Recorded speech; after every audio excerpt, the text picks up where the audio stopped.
Hey, this is Rich over at TVP Live with another quick tips tutorials brought to you by Adobe Photoshop Elements Custom Tutorials Group. And let's jump right into today's poster. Want us to know how to put a photo into this black star right here. So basically, the poster wants to know whether you needed to use layers. And actually, yes, you do need to use layers in order to do this. And what you want to do is first take out the initial color of the black into a transparent screen so that you'd see right through it. And then you can bring in a photo and then place it inside that transparent screen or behind the photo. So what we're going to do is first get rid of this screen here.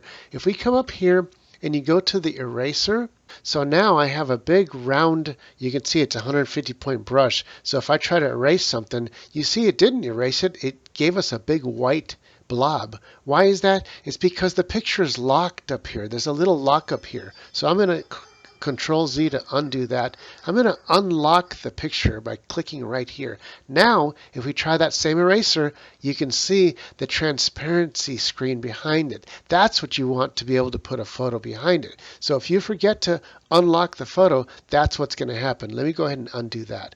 Now what we want to do with the eraser, we want to get rid of the black. We could use the magic tool, but the eraser will do us better for this purpose. So come down here, and instead of choosing the regular eraser, we'll use a magic eraser. It has a little yellow star, so if we choose that, and then the tolerance here, we'll leave it at 50%. That's a good tolerance number to start with. And the opacity is 100 because you want it to be completely transparent.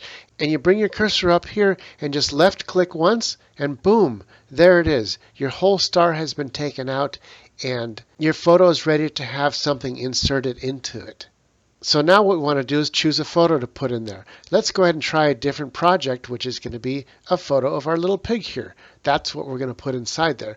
Grab it with the left mouse button and then drag your cursor up to the original project, come back down and let go of the mouse button, and there it is. Now it created its own separate layer right here on top of the original layer.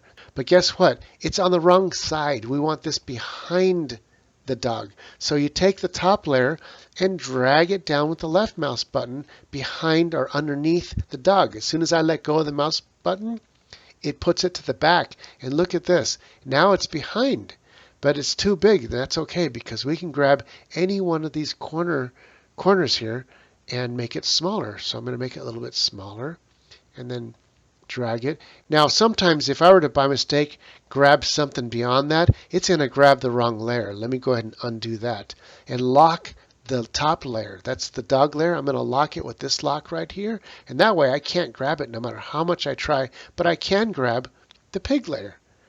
And I can make it even smaller, grab the corner square and make it small like that.